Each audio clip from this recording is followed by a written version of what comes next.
Lo amavano tutti in paese e non si meritava una fine così. Lui era pronto per tutti gli amici, per tutti quanti quelli che chiedevano una mano. Era buono e non doveva finire così a 27 anni.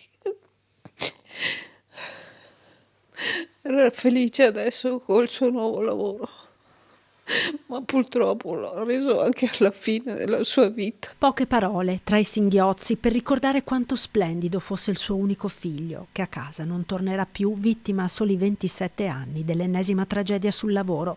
Mamma Silvia, in queste ore drammatiche, è circondata dall'affetto di parenti e dell'intera comunità di Nervesa della Battaglia, ancora attonita di fronte alla notizia della morte di Umberto Coghetto, il giovane rimasto folgorato mentre montava una tensostruttura nell'azienda agraria Tocchio di Agna, nel Padovano.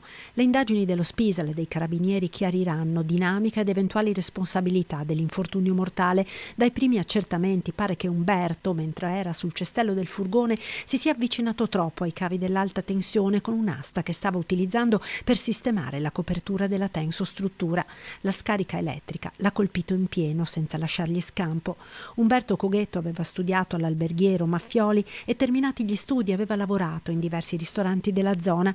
Amici e colleghi lo ricordano come un bravissimo ragazzo, volonteroso, gran lavoratore, ma soprattutto buono. È questa la parola che ricorre più spesso nel ricordo di questo giovane, sempre pronto ad aiutare gli altri e sempre felice di stare con gli amici, in compagnia. Poi il sogno di mettersi in proprio si era avverato ed Umberto aveva intrapreso l'avventura di un nuovo lavoro con la BR Technology, per la quale stava lavorando ad Agna. La famiglia è molto conosciuta in paese, la mamma Silvia Zambone ed il papà Giuseppe Coghetto, per tutti Beppe Rock per la passione per la musica.